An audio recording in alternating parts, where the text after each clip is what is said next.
Segunda Epístola aos Coríntios, capítulo 3. Porventura começamos outra vez a louvar-nos a nós mesmos? Ou necessitamos, como alguns, de cartas de recomendação para vós, ou de recomendação de vós? Vós sois a nossa carta, escrita em nossos corações, conhecida e lida por todos os homens, porque já é manifesto que vós sois a carta de Cristo, ministrada por nós e escrita não com tinta, mas com o Espírito de Deus, do Deus vivo, não em tábuas de pedra, mas nas tábuas de carne do coração. E é por Cristo que temos tal confiança em Deus, não que sejamos capazes por nós de pensar alguma coisa como de nós mesmos, mas a nossa capacidade vem de Deus, o qual nos fez também capazes de ser ministros de um novo testamento, não da letra, mas do Espírito, porque a letra mata e o Espírito vivifica. E se o ministério da morte gravado com letras em pedras veio em glória, de maneira que os filhos de Israel não podiam fitar os olhos na face de Moisés por causa da glória do seu rosto, a qual era transitória, como não será de maior glória o ministério do Espírito? Porque se o ministério da condenação foi glorioso, muito mais excederá em glória o ministério da justiça. Porque também o que foi glorificado nesta parte não foi glorificado por causa desta excelente glória. Porque se o que era transitório foi para a glória, muito mais é em glória o que permanece. Tendo, pois, tal esperança, usamos de muita ousadia no falar, e não somos como Moisés, que punha um véu sobre a sua face, para que os filhos de Israel não olhassem firmemente para o fim daquilo que era transitório. Mas os seus sentidos foram endurecidos, porque até hoje o mesmo véu está por levantar na lição do Velho Testamento, o qual foi por Cristo abolido. E até hoje, quando é lido Moisés, o véu está posto sobre o coração deles. Mas quando se converterem ao Senhor, então o véu se tirará. Ora, o Senhor é o Espírito. E onde está o Espírito do Senhor, aí há liberdade. Mas todos nós, com o rosto descoberto, refletindo como um espelho a glória do Senhor, somos transformados de glória em glória, na mesma imagem, como pelo Espírito do Senhor. Capítulo 4. Por isso, tendo este ministério, segundo a misericórdia que nos foi feita, não desfalecemos. Antes rejeitamos as coisas que por vergonha se ocultam, não andando com astúcia, nem falsificando a palavra de Deus. E assim nos recomendamos à consciência de todo homem, na presença de Deus, pela manifestação da verdade.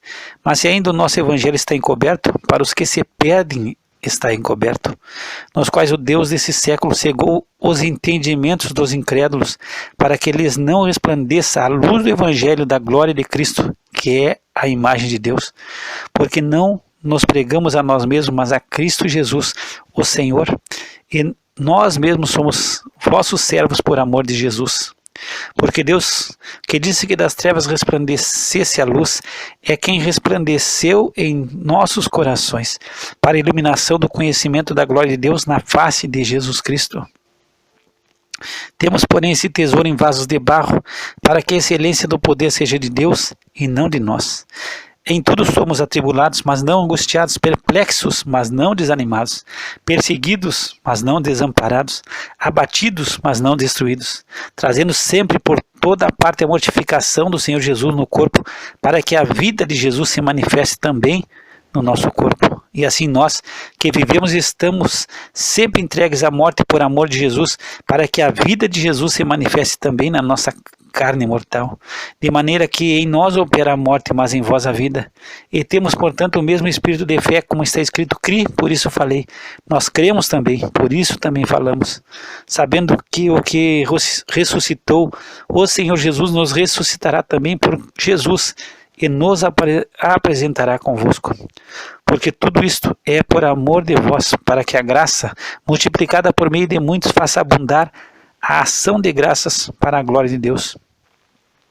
Por isso não desfalecemos, mas ainda que o nosso homem exterior se corrompa, o interior contudo se renova de dia em dia, porque a nossa leve e momentânea tribulação produz para nós um peso eterno de glória muito excelente, não atentando nós nas coisas que se veem, mas nas que não se veem, porque as que se veem são temporais e as que não se veem são eternas.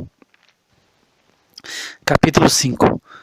Porque sabemos que se a nossa casa terrestre desse tabernáculo se desfizer, temos de Deus um edifício, uma casa não feita por mãos, eterna nos céus. E por isso também gememos, desejando ser revestidos da nossa habitação que é do céu. Se todavia estando vestidos não formos achados nus, porque também nós, os que estamos nesse tabernáculo, gememos carregados. Não porque queremos ser despidos, mas revestidos para que o mortal seja absorvido pela vida. Ora, quem para isto mesmo nos preparou foi Deus, o qual nos deu também o penhor do Espírito. Por isso estamos sempre de bom ânimo, sabendo que, enquanto estamos no corpo, vivemos ausentes do Senhor, porque andamos por fé e não por vista. Não temos confiança, mas temos confiança e desejamos antes deixar esse corpo para habitar com o Senhor.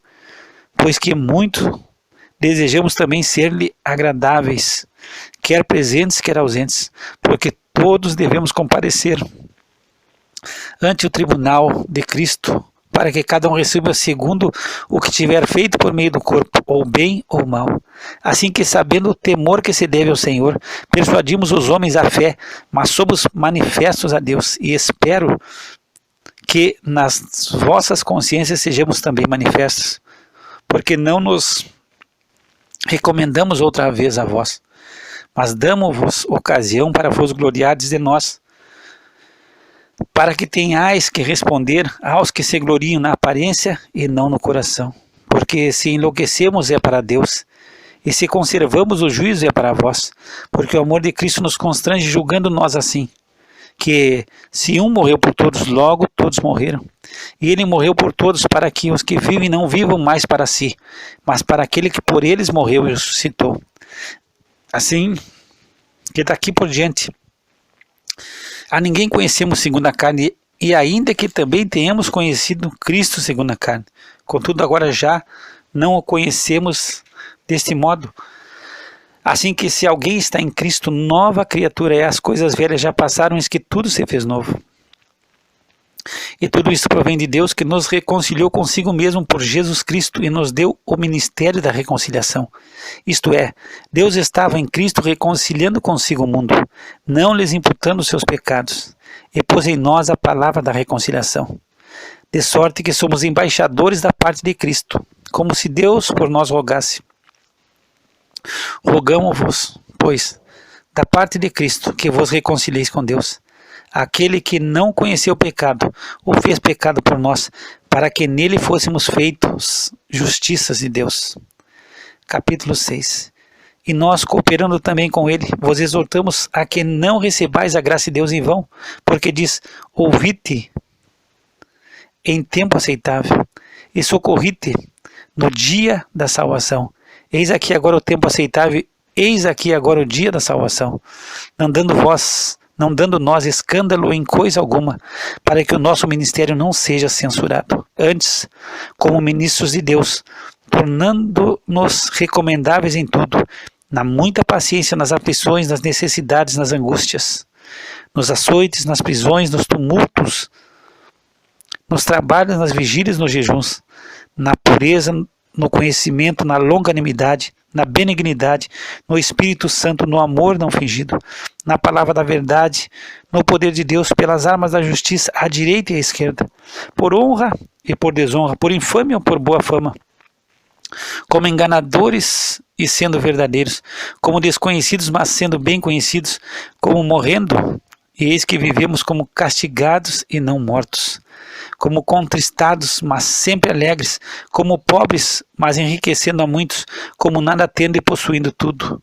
Ó Coríntios, a nossa boca está aberta para vós, o nosso coração está dilatado, não estáis estreitados em nós, mas estáis estreitados nos vossos próprios afetos. Ora, em recompensa disto, falo como a filhos, dilatai-vos também vós. Não vos prendais a um jugo desigual com os infiéis, porque que sociedade tem a justiça com a injustiça? E que comunhão tem a luz com as trevas? E que concórdia há entre Cristo e Belial? Ou que parte tem o fiel com o infiel?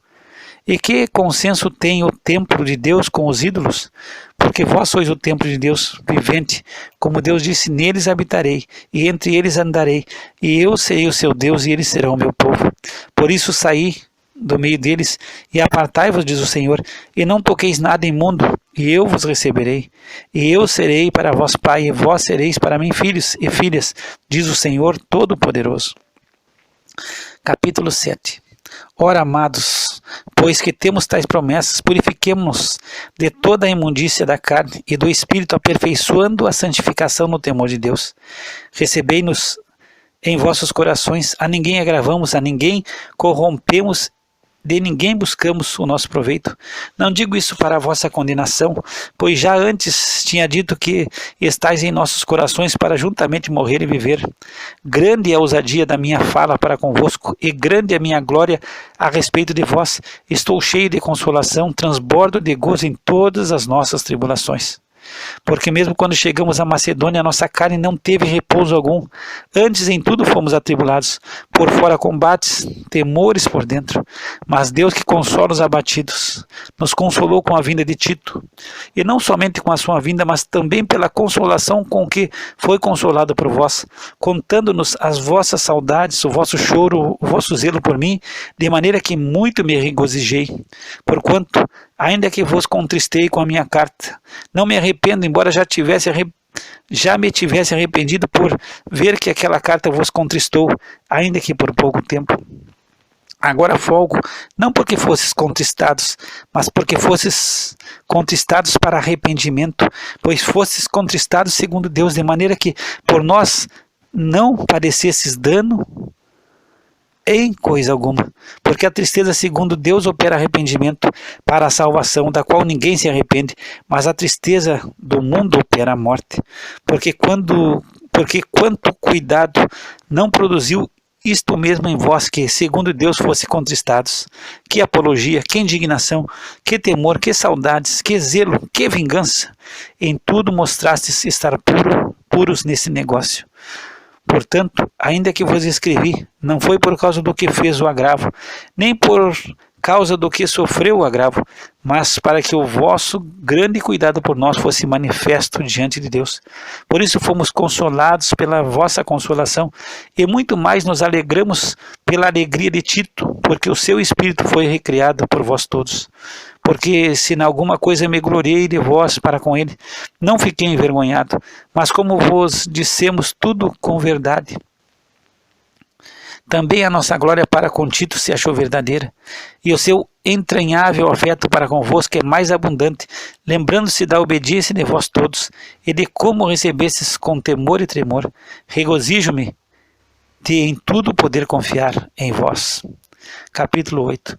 Também, irmãos, vos fazemos conhecer a graça de Deus dada às igrejas da Macedônia, como em muita prova de tribulação houve abundância do seu gozo, e como a sua profunda pobreza abundou em riquezas da sua generosidade. Porque segundo o seu poder, o que eu mesmo testifico, e ainda acima do seu poder, deram voluntariamente, pedindo-nos com muitos rogos que aceitássemos a graça e a comunicação desse serviço que se fazia para com os santos. E não somente fizeram como nós esperávamos, mas a si mesmos cederam primeiramente ao Senhor e depois a nós, pela vontade de Deus.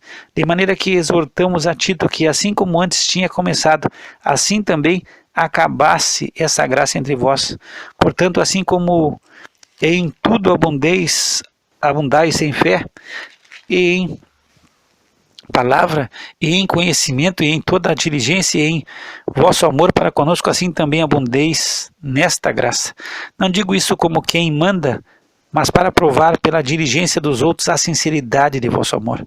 Porque já sabeis a graça de nosso Senhor Jesus Cristo, que, sendo rico, por amor de nós se fez pobre, para que pela sua pobreza enriquecesseis. E nisso dou o meu parecer, pois isto convém a vós que desde o ano passado começastes, e não foi só praticar, mas também querer. Agora, porém, completai também o já começado, para que assim como houve a prontidão de vontade, haja também o cumprimento segundo o que tendes. Porque se há prontidão de vontade, será aceita segundo o que qualquer tem, e não segundo o que não tem. Mas Não digo isso para que os outros tenham alívio e vossa opressão, mas para a igualdade. Nesse tempo presente, a vossa abundância supra a falta dos outros, para que também a sua abundância supra a vossa falta e haja igualdade. Como está escrito, o que muito colheu não teve de mais, e o que pouco não teve de menos. Mas graças a Deus que pôs a mesma solicitude por vós no coração de Tito, pois aceitou a exortação e muito diligente partiu voluntariamente para vós. E com ele vemos aquele irmão cujo louvor no Evangelho está espalhado em todas as igrejas. E não só isto, mas foi também escolhido pelas igrejas para companheiro da nossa viagem, nesta graça que por nós é ministrada para a glória do mesmo Senhor e prontidão do vosso ânimo, evitando isto, que alguém nos vitupere por esta abundância que por nós é ministrada, pois procuramos o que é honesto não só diante do Senhor, mas também diante dos homens. Com eles enviamos também outro nosso irmão, o qual muitas vezes e em muitas coisas já experimentamos ser diligente, e agora muito mais diligente, ainda pela confiança que em vós tem. Quanto a Tito, é meu companheiro e cooperador para convosco. Quanto a nossos irmãos, são embaixadores das igrejas e glória de Cristo. Portanto, mostrai para com eles, e perante a face das igrejas, a prova do vosso amor e da vossa glória acerca de vós.